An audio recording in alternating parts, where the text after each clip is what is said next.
시청자 여러분 안녕하십니까? 7월 3일 수요일 뉴스앤 이슈 시작합니다. 국회가 본격적인 의사 일정에 돌입하면서 오늘 더불어민주당 이인영 원내대표를 시작으로 사흘간 교섭단체 대표연설이 진행됩니다. 이 원내대표는 선거제도 개혁에 전력을 다하겠다며 자유한국당을 향해 패스트트랙 지정이 무효라는 주장을 중단하고 법 개정 논의에 동참하라고 촉구했습니다. 국회 취재기자 연결합니다. 김영수 기자. 네, 국회입니다. 네, 이인영 원내대표 지난 5월 8일에 당선되고 본회의장 연단에 처음 섰는데요. 오늘 연설의 주요 내용은 어떤 겁니까?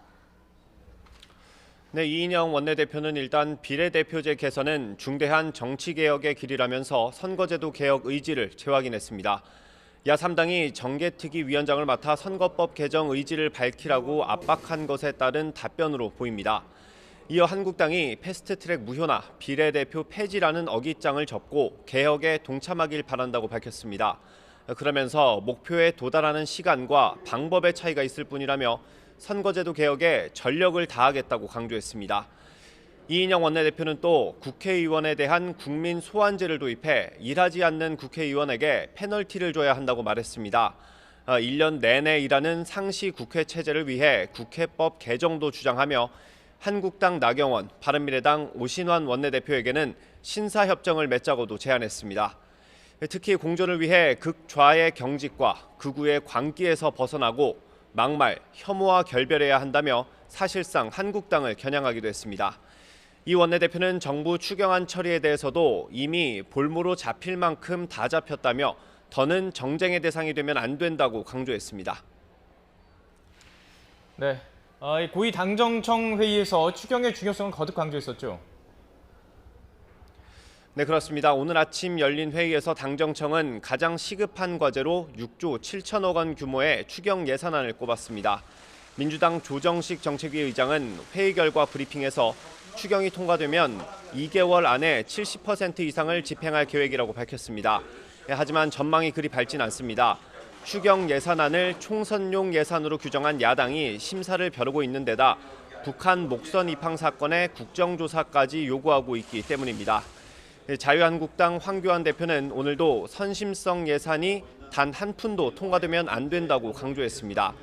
바른미래당 오신환 원내대표는 추경 심사가 시작되면 야당이 협조할 것은 다 하는 거라면서 민주당도 수용할 것은 수용해야 한다며 북한 목선 관련 국정조사를 촉구했습니다. 잠시 뒤인 오후 2시에는 국회 국방위원회에서 북한 목선 관련한 국방부의 현안 보고가 있을 예정이어서 여야의 치열한 공방이 예상됩니다. 같은 시각 국회 외통위에서는 남북미 정상의 판문점 회동 그리고 일본의 통상 보복 조치 관련 보고와 질의가 있을 예정입니다. 지금까지 국회에서 전해드렸습니다. 네, 날이 계속 더워지고 있는데요. 지금 폭염특보가 내려진 지역들이 있습니다. 강원 영서와 경북 내륙에 이어서 서울과 경기 동부에도 오늘 오전 11시부터 폭염주의보가 발표됐습니다. 발효시각은 내일 오전 10시로 기상청은 특보 지역을 중심으로 내일부터 이틀 이상 33도가 넘는 고온이 나타나겠다 이렇게 밝혔습니다. 폭염특보가 내려지면 노약자와 어린이는 한낮 외출을 자제하고 야외 작업장의 근로자들, 오후에 휴식을 취하는 등 무리한 작업은 피해야 합니다. 오늘은 대구와 춘천이 33도, 강릉, 서울 31도까지 오르겠고 내일과 모레는 서울 등 수도권 지역의 기온이 33도 안팎까지 치솟을 전망입니다.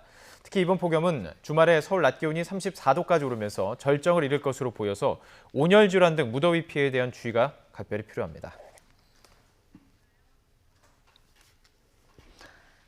네, 민주노총 소속 공공부문 비정규 노동자들이 예정대로 오늘 총파업에 들어갔습니다. 특히 급식 조리원과 돌봄 전담사 등 학교 비정규직 노동자들이 대거 참가하면서 대체 급식 등이 이루어질 예정입니다. 취재기자 연결해 보겠습니다. 김종균 기자. 네, 보도국입니다. 네, 자, 공공부문 비정규직 공동파업 이번이 처음인데요. 지금 파업 참여 인원이 어느 정도나 됩니까?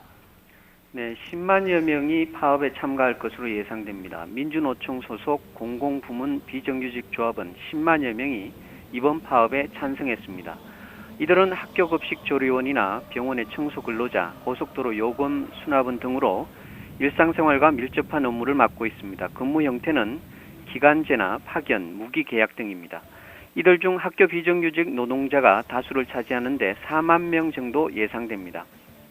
이 때문에 오늘부터 사흘간 전국 곳곳에서 급식 중단 등 학교 현장의 혼란이 빚어질 것으로 예상됩니다. 파업 첫날인 오늘은 오후에 광화문 광장에서 대규모 집회가 열립니다. 이어 내일과 모레는 교육부와 17개 시도교육청 등 전국 주요 거점에서 집회를 열어 비정규직 철폐와 처우 개선을 요구할 계획입니다.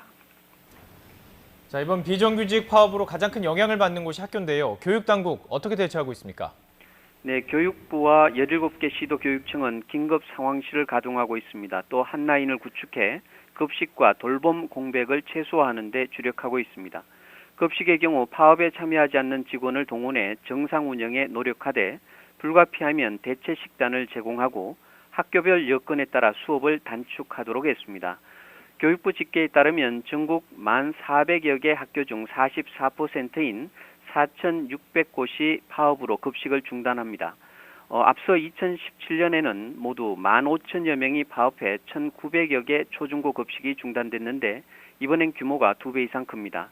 구체적으로 도시락 지참이나 빵과 우유 등 대체 급식을 하는 학교는 3,600여 곳, 기말고사나 단축 수업으로 급식을 하지 않는 학교는 964곳입니다. 교육당국은 또 돌봄 교실은 교직원을 활용해 대책을 마련하기로 했습니다.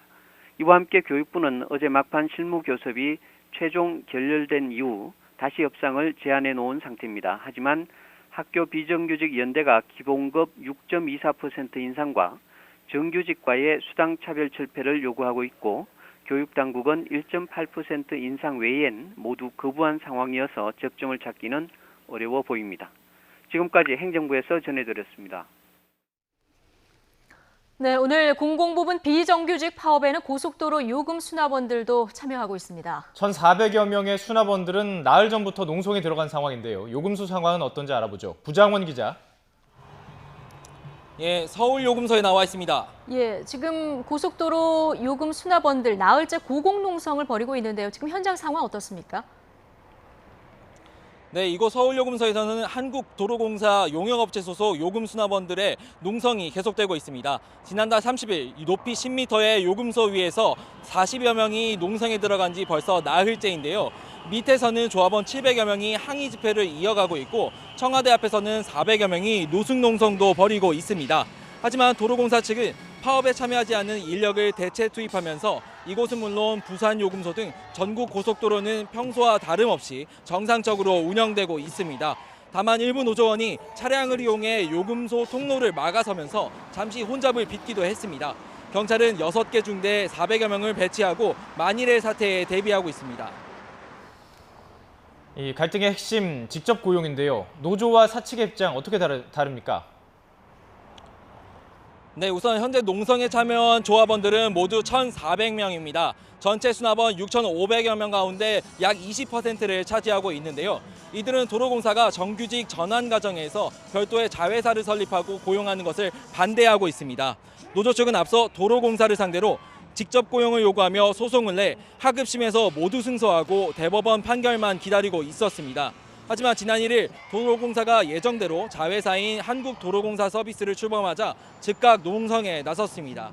법원 판결을 무시하고 직접 고용을 하지 않으려는 꼼수에 불과하다는 게 노조 측 주장입니다. 직접 들어보겠습니다. 우리의 생존권이 위협받고 있기 때문에 생존권을 위협받는 것은 살인을 당하는 거나 마찬가지입니다. 네, 저희는 점점 투쟁의 강도를 높여갈 것이고 네, 이에 대해 도로공사 측은 본사 사장이 자회사 대표를 맡기로 했고 정년연장과 임금 인상 등을 통해 고용 안정을 보장할 수 있다며 맞서고 있습니다. 직접 고용에 대한 양측의 입장이 첨예하게 엇갈리고 있어 갈등은 계속될 것으로 보입니다. 지금까지 서울요금소에서 YTN 부장원입니다. 네, 이번 파업은 특히 학교 운영에 미치는 영향이 클 수밖에 없습니다. 급식과 방과 후 교실 운영에 차질이 불가피한데요. 네, 학교 상황 알아보도록 하겠습니다. 김대근 기자. 네, 인천의 한 초등학교에 나와 있습니다. 네, 이제 점심시간 다가오고 있습니다. 그곳 상황 전해주시죠. 네, 제가 지금 있는 곳은 이 학교의 급식실입니다. 평소 같으면 음식 조리로 바빴을 텐데 오늘은 상황이 좀 다릅니다. 지금 제 뒤로 커다란 봉지가 일렬로 늘어서 있는 걸 볼 수 있습니다. 오늘 급식 대신에 아이들에게 제공할 점심입니다. 뭐가 들어있는지 제가 미리 좀 봤는데 소보루빵과 약밥 그리고 과일과 또 두유가 준비됐습니다. 오늘 이 학교에서는 급식조리원 7명 가운데 5명이 파업에 동참합니다. 그래서 학교에서는 시도교육청의 지원을 받아 빵과 또 떡을 준비했습니다. 잠시 뒤에 학생들에게 음식이 배분될 텐데요. 오늘은 급식실이 아니라 교실에서 식사를 할 예정입니다. 네. 지금 보여주신 것처럼 올해부터 급식이 중단되는데요. 학부모들 반응도 좀 들어봤습니까? 네, 등굣길에 아이들을 데려다주는 학부모들을 만날 수 있었습니다. 사흘 동안 급식이 중단되면서 학부모들도 걱정을 많이 하고 있었는데요. 간식과 그리고 도시락을 준비한 경우도 있었습니다. 저희가 직접 만난 학부모들의 얘기를 들어보겠습니다. 크는 아이라 밥을 먹어야 될 것 같아서 엄마가 아침부터 일어나서 도시락을 쌌어요. 출근길이 조금 문제가 있긴 하죠. 그래도 일단은 애들이 생각해서 도시락은 준비를 해야 되니까 하긴 했는데 빨리 합의가 잘 돼서 제대로 된 정상화되는 급식이 계속 이루어졌으면 좋겠습니다. 학부모들은 아이들이 밥은 제대로 먹을지 걱정하는 모습인데요. 그러면서 비정규직과 교육당국 간의 합의가 잘 이루어져서 학교가 하루빨리 정상화되길 바라는 마음을 전하기도 했습니다. 네, 급식뿐만이 아닙니다. 이 돌봄 교실도 영향을 크게 받을 것 같은데요. 돌봄 교실은 오후 2시 정도부터 시작이 되죠? 네, 그렇습니다. 돌봄 교실은 오후 2시부터 진행되는데 역시 파업의 영향을 피할 수가 없습니다. 이 학교에서도 돌봄교사 3명 가운데 2명이 파업에 동참합니다. 그래서 학교에서는 지난주부터 파업에 대비해서 교직원들의 자원을 받았는데요. 자원한 교직원들이 파업 기간 동안 돌봄 교실에 대체 투입됩니다. 일단 학교 측은 파업 기간인 사흘 동안 급식과 돌봄 교실 대응책을 마련해 둔 상태인데요. 하지만 현재 대응은 임시 방편일 뿐 파업이 길어지면 부담이 될 거란 입장입니다. 어제 노조와 교육당국 간의 협상이 결렬된 가운데 노조 측은 합의가 계속 이루어지지 않으면 파업을 연장할 수도 있다고 밝혔는데요. 역대 최장 기간 최대 인원이 참여하는 파업이 교육 현장에 미치는 영향이 큰 만큼 앞으로 협상이 어떻게 진행될지 주목됩니다. 지금까지 인천에 있는 초등학교에서 YTN 김대근입니다. 지금 전해드린 것처럼 어쩔 수 없이 각 학교는 도시락과 빵 등으로 점심을 대체하고 있습니다. 당장 불편을 걱정하는 목소리도 있지만 그들이 왜 이렇게까지 투쟁을 할 수밖에 없는지 그 목소리도 들어보도록 하겠습니다. 전국교육공무직본부 안명자 본부장 전화로 연결돼 있습니다. 본부장님 안녕하십니까? 예, 안녕하세요. 저는 전국교육공무직본부 본부장 안명자입니다. 예, 오늘 아침은 어떻게 보내셨습니까?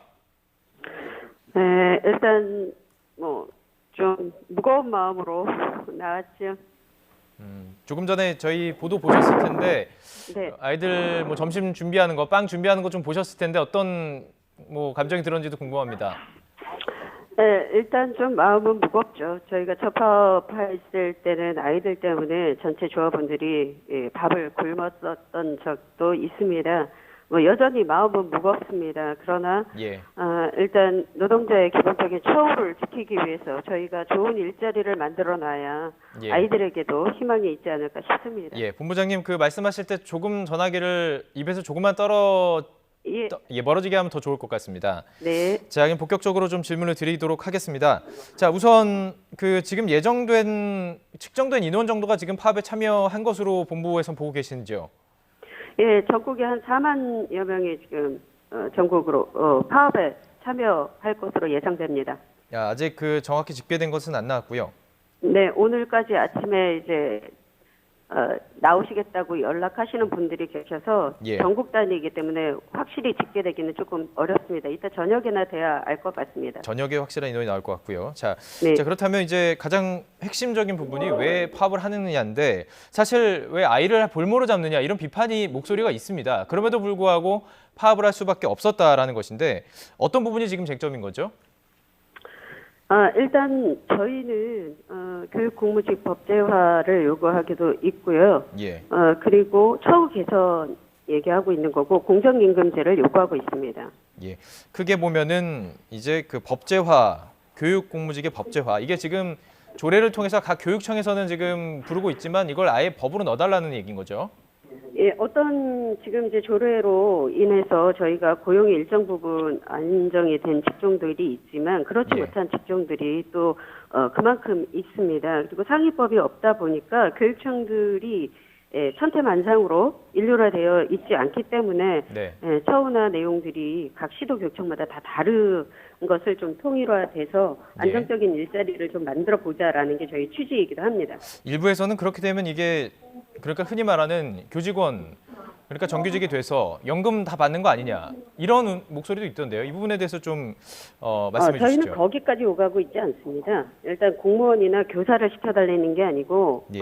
지금 공무직제 된다 하더라도 고용이나 처우가 일률적으로 안정적이지 못하기 때문에 예. 새로운 직제로 좀 안정적이고 일할 수 있는 분위기를 예. 만들 수 있는 예. 그런 직장이 되기를 원하는 거죠. 더군다나 공공기관 중에 학교이기 때문에 네. 저희가 요구하는 것은 좀 그런 것이 더 강할 수도 있는 거죠. 그렇죠. 정리를 해보면 교육 공무직으로 지금 각 지자체별 그리고 교육청별로는 조례를 통해서 이루어지고 있지만 더 상위법인 법을 통해서 이루어졌으면 좋겠다. 새로운 직제라는 말씀이신 거죠? 네. 예. 자, 그렇다면 지금 이게 무기계약직으로 지금 많이 전환이 되지 않았습니까? 네. 지금 무기계약직으로 그렇습니다. 제가 알기로는 한 13만 명 정도가 지금 전환이 된 것으로 알고 있는데 네. 예. 그렇다면 지금 그 차이점은 어떤 건가요? 무기계약직과 지금 말씀하신 법제화가 되는 것의 차이점은요? 일단 법제화를 되면 신분에 대한 것이 정규직화되면서 처우에 대한 것이 적극적으로 좀 일률적으로 맞출 수 있는 법안이 좀 준비가 되겠죠. 예. 뭐 구체적으로 저희가 어떤 세세한 것까지는 고민을 하거나 그것을 논의되어 있던 적이 없기 때문에 예. 일단 법 테두리 내에서 우리가 안정적으로 일할 수 있는 기본적인 여건을 좀 만들자라는 게 아직은 그렇군요. 거기까지밖에 기본적으로 뭐 여건을 얘기가 됐어야 예, 만들고 시작을 한다는 얘기인데 그렇다면 이제 가장 핵심이 처우 개선인 부분입니다. 지금 교육부는 예산 문제로 기본급의 1.8% 인상 못한다 이런 입장이고요. 지금 노조 측에서는 한 6.8% 정도가 이루어져야지 목표하는 바를 이룰 수 있다 이거 아니겠습니까? 그렇죠.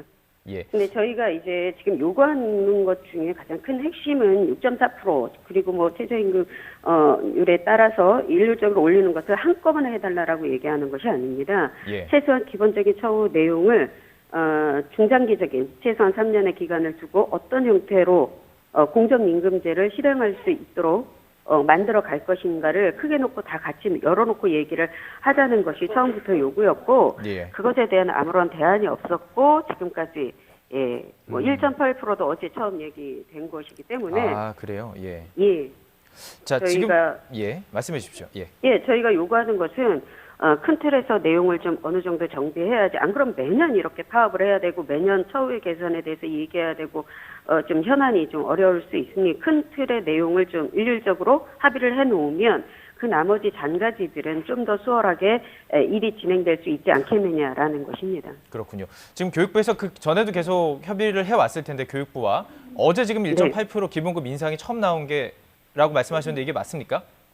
일단 지난 전차 회의에서 이야기가 됐었던 부분이 있었고 지금 어제는 공식적으로 교섭이 이루어지는 것이 아니었는데 이제 갑자기 정부가 어쨌든 교육부가 이야기를 하면서 이제 긴급으로 잡힌 것입니다. 근데 그 전차에서 얘기했던 1.8% 인상이 똑같이 지금 얘기가 됐고 더 이상 진전된 안에 아무런 것도 없는 거죠. 그러니까 어제 왜 만났는지 저희는 잘 이해하기가 어렵습니다. 예, 처음에 나왔던 얘기와 변함이 없다라는 말씀이신데 자 그렇다면 그렇죠. 지금 1.8% 가지고는 안 된다라는 입장인데 이게 만약에 합의가 안 되면 지금 하루 이틀 3일로 지금 예정이 된 이 파업이 더 길어질 수 있는 건가요? 일단은 총파업은 3일까지 이번 주까지가 끝이고요. 2차 투쟁에 대해서는 이제 연대회의가 또다시 논의해서 어떤 방향으로 갈 건가를 이야기를 하겠죠. 저희는 더 이상 총파업을 하려고 계획하고 있지는 않습니다. 아직. 그렇군요. 자 그렇다면 계속 그 이야기를 해보죠. 지금 교육부 측에서는 일단은 파업을 풀고 1.8%로 시작을 해서 TF를 만들어서 점차 상승하는 안을 이야기를 나눠보자 이런 입장 아니겠습니까? 지난번에 저희가 일정 부분 이야기된 부분이 있는데 그것은 직무급제를 요구하는 것이고 저희는 이렇게 근속수당을 지금 상한 20년에 묶여져 있는데 그것을 좀 풀으라고 얘기를 하는 것인데 오히려 역행하고 있는 거죠.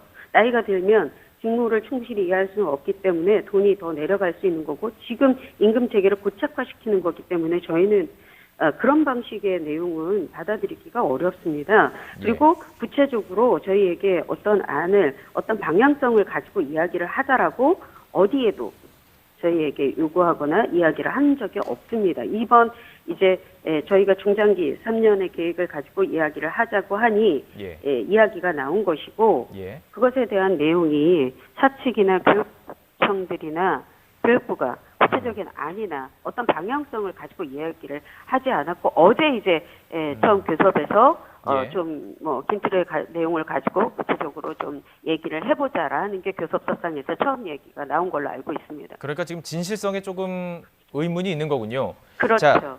자, 지금 한 가지 더 질문을 마지막으로 드릴 텐데요. 아무래도 학교 현장에서 학생들 그리고 이제 다른 교직원들을 만날 텐데 일부 응원하는 목소리도 있다고 들었습니다.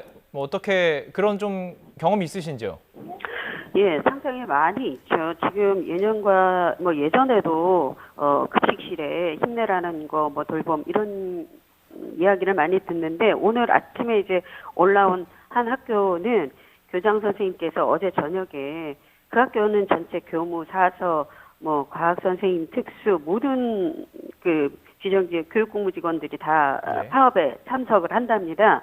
부서별로 모아놓고 잘 갔다 오라고 하시면서 저녁에 날 더운데 고생했을 텐데 회식이라도 하시라고 일단 금일 볼토를 전해주셨다라고 하면서 아침에 이제 그 편집글과 내용이 올라왔었는데 이제 전체적으로 교직원 사회에서도 그리고 학교에서 같이 근무하는 이들 그리고 학생들까지 저희가 왜 파업을 하는지를 좀 알기 시작한 기점이 된 것 같습니다. 그래서 응원하는 소리가 가장 가까이 있는 이들에게 전해 듣는 응원의 소리가 가장 큰 힘이 되기도 하죠. 예, 알겠습니다. 오늘 노조 측 연결해서 들어봤고요. 교육부 입장도 저희들이 정리드린 대로 보도해드리거나 혹은 인터뷰를 통해서 알려드리도록 하겠습니다. 오늘 말씀 감사합니다. 지금까지 전국 교육공무직 안명자 본부장 연결해서 입장 들어봤습니다. 고맙습니다. 네, 감사합니다.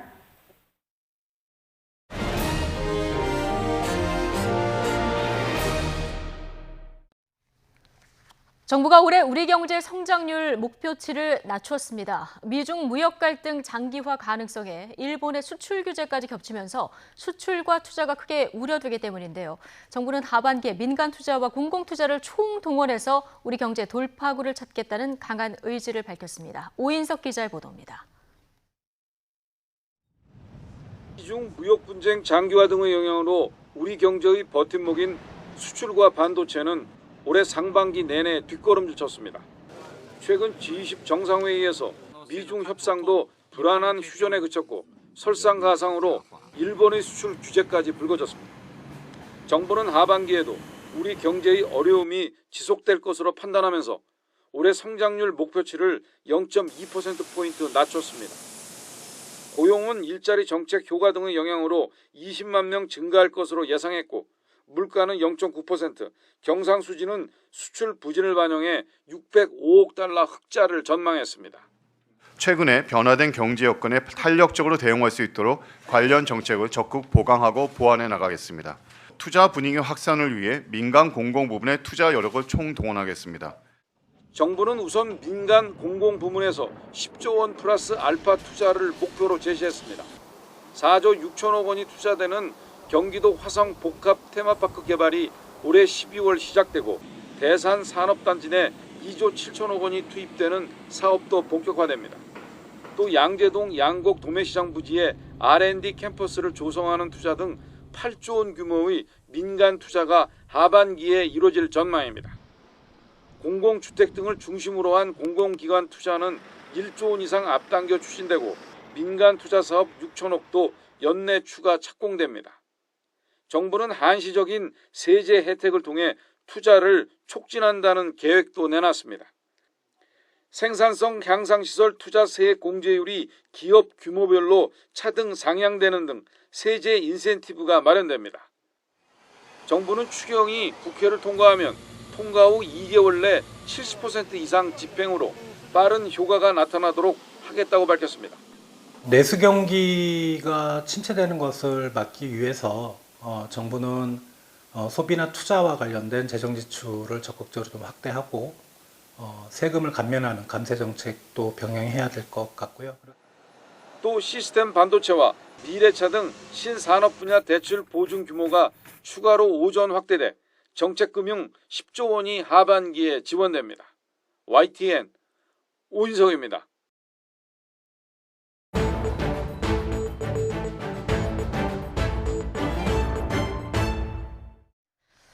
네, 앞서 들으신 것처럼 한국 대법원의 강제징용 배상 판결에 대한 일본의 경제 보복이 불러온 파장 적지 않습니다. 피해를 줄이기 위해서 외교적으로 해결해야 한다는 지적이 많지만 정부로서도 마땅한 대응책이 없는 상황입니다. 취재기자 연결해서 자세한 내용 들어보겠습니다. 한현희 기자. 네, 외교부입니다. 네. 일단 정부는 WTO에 제소하겠다 이런 입장을 밝혔었는데요. 그 이후로 추가로 나온 대책은 없습니까? 네, 아직 없습니다. 강경화 외교부 장관은 어제 기자들과 만난 자리에서 앞으로 상황을 보면서 후속 대책을 연구해야 할 것 같다고 밝혔는데요. 과거사와 다른 한일 관계를 분리해서 대응하는 기조를 유지한다는 방침이지만 대응 방안 마련이 쉽지 않음을 내비친 겁니다. 정부는 신중한 모습을 보이고 있는데요. 아직 외교부 차원에서 국장급 협의 등 일본과 협의 일정은 조율하지 않고 있는 상황이고요. 우선은 김상조 청와대 정책실장이 어제 삼성전자 반도체 부분장인 김기남 부회장 등을 만나서 파장과 대책 등을 논의했습니다. 그럼 대응책 마련될 때까지 외교부에서는 어떤 조치를 이어나간다는 입장입니까? 네, 김인철 외교부 대변인은 어제 정례 브리핑에서 정부는 우리 경제에 미칠 영향 등을 보다 면밀히 분석하는 한편 해당 분야의 우리 기업들과 협력하면서 대응 방안을 마련해 나갈 예정이라고 밝혔습니다. 또 일본 정부의 조치는 양국 관계에 부정적 영향을 미칠 수 있다는데 심각한 우려를 표명하고자 한다며 또 유감으로 생각한다면서 이 조치를 철회해 줄 것을 촉구한다고 말했습니다. 그러면서 갈등의 원인이 된 강제징용 배상 판결과 관련해 정부가 지난달 내놓은 방안에 대한 일본의 검토를 거듭 촉구하겠다고 전했습니다. 그러니까 정부가 지난달에 양국 기업이 기금을 조성해서 문제를 해결하자 이런 방안을 제시를 했었는데 이 방안을 일본이 즉각 거부한 것으로 알려지지 않았습니까? 네, 그렇습니다. 말씀하신 것처럼 정부는 지난달 19일 한일 양국 기업이 기금을 조성해서 위자료를 부담하자는 방안을 일본에 제시했습니다. 외교부는 이 방안이 피해자 구제의 필요성과 또 일본 측의 요구를 균형 있게 반영한 방안이라고 설명했는데요. 일본이 이 같은 방안에 대해 몇 시간 만에 거부 의사를 밝히긴 했지만 정부는 우선 우리가 마련한 방안에 대해서 진지한 검토를 해달라고 계속해서 일본 측에 요구하고 있습니다. 예, 우리가 촉구한다고 일본이 받아들일지 이것도 의문인데요. 정부가 밝힌 대응책, 이 WTO 제소를 두고도 지금 실효성이 떨어진다. 이런 주장도 많은 것 같습니다. 네, 그렇습니다. WTO 제소 자체가 갖는 의미는 있을 수 있어도 정식기 가입을 타격을 줄이는 조치로서는 큰 의미가 없다는 지적입니다. 당장 아베 일본 총리는 이번 조치가 WTO의 규칙에 맞고 자유무역과 관계없다고 곧바로 맞받아쳤고요. 일단 WTO의 제소 절차가 최소 1년 6개월 이상 장기간 진행되기 때문에 그 사이 발생하는 피해를 막을 수는 없습니다. 실제로 지난 2013년 미국의 세탁기 반덤핑 관세에 대해 제소해서 3년 뒤에 승소했지만 제소 기간 우리는 수천억 원의 피해가 발생한 것으로 알려졌습니다. 또 후쿠시마 수산물 수입 금지에 WTO로 맞섰다가 항소심에서 패소한 일본 사례처럼 설사 이기더라도 뒤집힐 가능성도 배제할 수 없습니다. 네. 자, 우리 기업의 보복 조치를 하면은 수출하는 일본 기업들도 피해가 불가피한데요. 그래서 일본 언론들도 이 조치를 좀 비판하는 목소리를 내고 있다고요. 네, 그렇습니다. 결국 일본 경제에도 영향을 미칠 수 있다는 겁니다. 거기에 그동안 자유무역을 지키는 역할을 해왔던 일본이 한국을 상대로 수출 규제를 하면서 기존의 노력을 해칠 수 있다는 지적도 나왔습니다. 또 일본의 이번 조치로 전 세계의 경제에 영향을 받을 수 있는 만큼 세계 경제를 악화하는 주범으로 일본이 지목되는 상황을 우려한 목소리도 나오고 있습니다. 미국과 영국 언론도 한일 제조 부분이 긴밀하게 연결된 만큼 일본도 영향을 받을 수밖에 없다며 유일한 승자는 중국이 될 것이라고 보도했고요. 반도체 재료 수급 불안은 또 반도체 가격 상승을 초래할 수밖에 없다며 결국 모든 피해는 소비자에게 전가될 것이라는 우려도 나왔습니다. 네, 지금 이 시점에서 우리 입장에서 가장 우려되는 부분은 일본이 추가 보복에 나설까 이 부분 아니겠습니까? 여기에 대한 대비책도 좀 있어야 될 것 같은데요. 네, 일단 일본 언론 보도에 따르면 일본 측은 우리 대법원의 강제징용 판결과 관련해 다양한 보복 조치를 검토해온 것으로 보입니다. 수출 규제 조치를 시작으로 다른 영역으로까지 조치를 확대할 것이라는 우려가 많은데요. 이와 관련해서 수출 규제 품목을 확대하거나 일본에 가는 한국인에 대한 비자 발급을 엄격하게 하는 방법 등도 고려하고 있는 것으로 전해졌습니다. 또 관세 인상과 송금 규제 등도 거론되고 있어서 역사에서 비롯된 갈등의 파장이 어디까지 미칠지 우려의 목소리가 나오고 있습니다. 지금까지 외교부에서 YTN 한현입니다.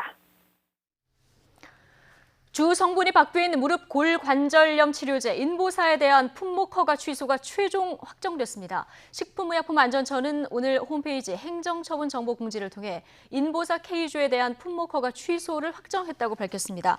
위반 내용은 주 성분 중 2액이 연골 유래세포가 아닌데도 연골 유래세포로 품목 허가 신청을 해서 허가를 받았고 안전성, 유효성이 충분히 확보되지 않은 신장 유래세포가 포함된 의약품을 제조 판매한 사실 등입니다. 허가 취소 날짜 는 오는 9일부터입니다.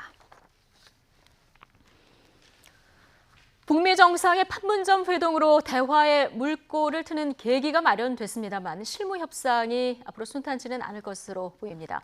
북한의 대미 협상을 총괄했던 김영철 노동당 부위원장의 태도가 오만하고 또 협상하기 어려운 인물이었다. 자, 이런 평가도 나왔는데요. 북한의 새 협상팀이 도움은 되겠지만 양측의 간극이 여전해서 서로 얼마나 유연성을 발휘할지 이 부분이 굉장히 중요해지고 있습니다. 취재 기자 연결해 보겠습니다. 조수연 기자. 네, 조수연입니다. 네, 먼저 북한 김영철 노동당 부위원장에 대한 평가는 어디서 나온 내용입니까? 네, 워싱턴 포스트가 미 당국자들을 인용해 보도한 내용인데요. 북한 측 대미 협상을 이끌었던 김영철 노동당 부위원장을 오랜 매파라고 묘사했습니다. 그러면서 김 부위원장은 폼페이오 미 국무장관과 보좌관들과의 회동에서 속을 알 수 없고 오만한 태도를 보였다고 전했습니다. 김영철 부위원장은 워싱턴에 입성해 1차 싱가포르, 2차 하노이 북미 정상회담의 징검다리를 놓았죠. 폼페이오 장관의 방북과 뉴욕 회동에서도 협상 상대역으로 전면에 나서왔습니다. 김 부위원장의 태도와 비교했을 때 북한 외무성이 중심이 될 새 협상팀이 미국에 도움이 될 것이라고 워싱턴 포스트는 내다봤습니다.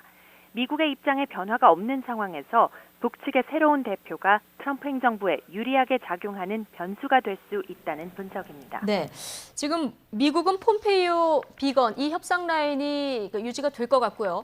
북한의 새 협상팀 주역이 누가 될지 이 부분이 관심인데 어떤 인물이 지금 유력하게 거론되고 있습니까? 네, 앞서 폼페이오 장관은 북한의 라인업 교체를 확인하면서 북한 외무성이 상대역이 될 것이라고 밝혔습니다.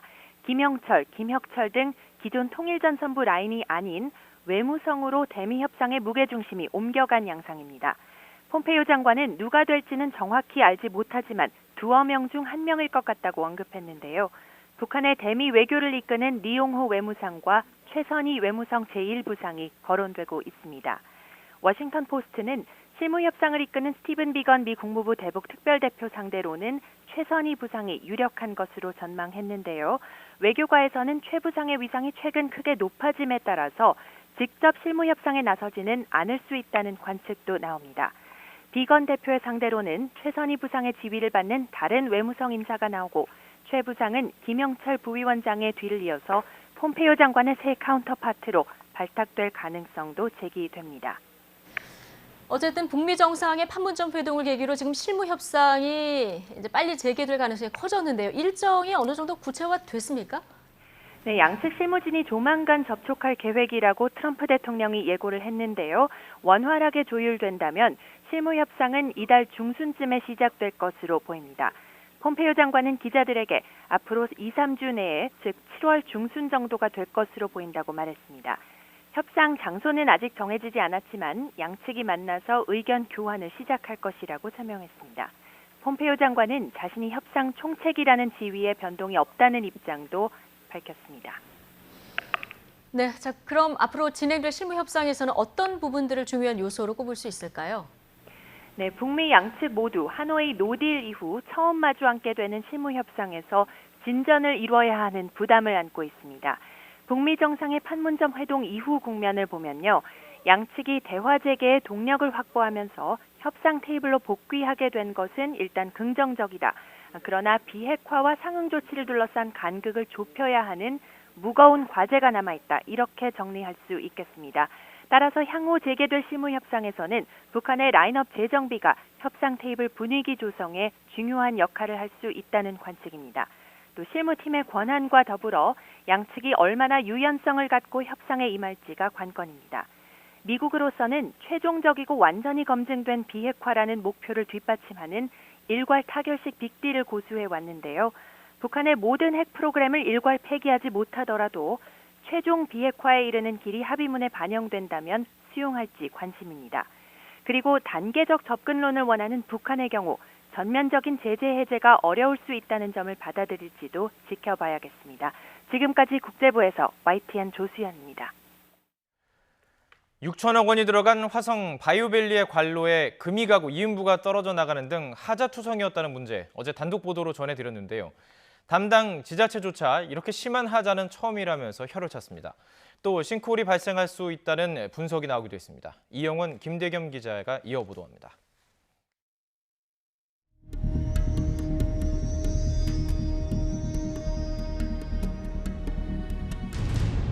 깨지고 금 가고 이음부는 벌어져 재기능을 할지 의문이 드는 관로 상태. 관로 틈새로 오폐수가 새고 침하마저 진행되는 것으로 의심되면서 담당 지자체도 비상이 걸렸습니다. 근데 저희도 이런 경우 처음 봤어요. 저도 시공사가 하나만 그림일 것 같아요. 이렇게까지 심한 거 처음 봤으니까. 이런 현상이 일어난 원인은 뭘까? 지난 2016년 공사 완료 직후와 현재의 상태를 비교한 전문가는 먼저 부실 시공 가능성을 제기했습니다. 갯벌을 메운 연약 지반인데도 터다지기 등 기초공사가 허술해 침하 현상이 생겼다는 겁니다. 위에 토피가 얕게 됐을 때 시공 과정이든지 시공 후에 중차량이 다닐 때 하중을 받으면은 이게 저런 식으로 수평 이제 방향으로 관이 깨지는 거죠. 관 밑에 받쳐주는 모래 이걸 제대로 설치 안 했을 때 내려갈 수도 있고. 특히 초기부터 발생한 심각한 하자는 자재 결함 탓일 수 있다는 지적도 나왔습니다. 그러니까 싸구려 비관을 쓰는 거죠. 그러니까 이렇게 찢어서 볼록볼록 튀어나오잖아요. 관 자체가 잘못이다 하는 얘기. 그 불량관을 구입해다 사용한 거죠. 관로 보수를 맡았던 업체 측도 불량 자재 사용 가능성을 제기했습니다. 거기에서 불량관으로 확정을 해서 돈을 받아주겠으니 비굴착을 먼저 진행을 해라. 자재업체 측은 자신들이 납품한 관로엔 문제가 없었다며 오히려 시공 잘못을 탓했습니다. 시공비를 좀 아끼려고 막 위에 있는 흙을 갖다 덮어버리면 거기에 호박돌이나 자갈 같은 것들이 끼게 되면은 그 제품을 눌러버리는 현상이 나요. 압력을 가해서 뭐 깨졌다고 그러는데 구멍이 뚫렸다 막 이런 것 때문에 한참 그때 논쟁이 됐어. 이에 대해 한화 측은 연약 지반이라 침하나 깨짐 현상이 일어날 수 있다는 답변 외에 제대로 된 해명은 내놓지 못했습니다. YTN 이영훈입니다. YTN 취재진은 화성 바이오밸리에서 집안 이상 징후를 직접 확인했습니다. 맨홀 뚜껑 주위가 쑥 꺼져 있는가 하면 보도블록 일부가 당장 내려앉을 듯 위태로운 곳도 있습니다. 모두 집안 침하가 의심되는 지점입니다. 이 맨홀 주변이 땅이 다 꺼져요. 상황이 심각해지면 싱크홀 현상이 일어날 수도 있습니다. 지하수가 토양과 함께 관로로 들어오게 됩니다. 이제 상부에 있는 흙들 이런 것들이 같이 무너지게 되는 거죠. 그러면서 그 상부에 지나던 사람들이나 차량이나 오폐수 유출로 토양 오염도 걱정입니다. 안에 있는 물질들이 깨진 관로를 통해서 밖으로 나갈 경우에는 인근 토양 오염이 우려가 될 수 있습니다. 토양 오염은 바로 지하수 오염이랑 직접 연결이 될 수가 있습니다. 시간이 흐르면 고여있는 오폐수에서 가스가 생기기 때문에 폭발 위험까지 감수해야 합니다. 메탄가스라든지 폭발성 또는 맹독 성화학물질이 생성될 수가 있습니다. 정비하러 들어갔던 인부들이 갑자기 돌연사 한다든지 또는 심할 경우에는 폭발의 가능성도. 시공사인 한화건설은 문제가 될 수 있는 부분에 대해선 계속 보완하겠다며 원론적인 입장만 내놓고 있습니다. 원칙적으로 보수를 해온 상황이고 만약에 인계를 받는 지자체나 또 다른 문제가 있어서 그런 부분들에 문제가 있다 그러면 원칙적으로 보수를 하는 게 저희들이 본론적인 입장입니다. 6천억 원을 들여 조성된 첨단 산업단지가 관로 화자로 위험천만한 애물단지로 전락할 처지에 놓였습니다. YTN 김대겸입니다. 정계특위위원장 자리 한국당에는 내줄 수 없다. 바른미래당, 민주평화당, 정의당 대표가 어제 기자회견에서 요구한 내용입니다. 국회 정상화를 위해서 심상정 정계특위위원장 해고 카드까지 썼기 때문에 이렇게 되면 민주당도 이 요구를 무시할 수 없는 상황입니다. 정계특위, 사개특위위원장 자리 한국당과 민주당 사이에서 어떻게 배분될까요? 잠시 뒤 민주당 최재성 의원 그리고 한국당 김용태 의원 두 분에게 질문 드려보겠습니다. 2부에서 뵙겠습니다.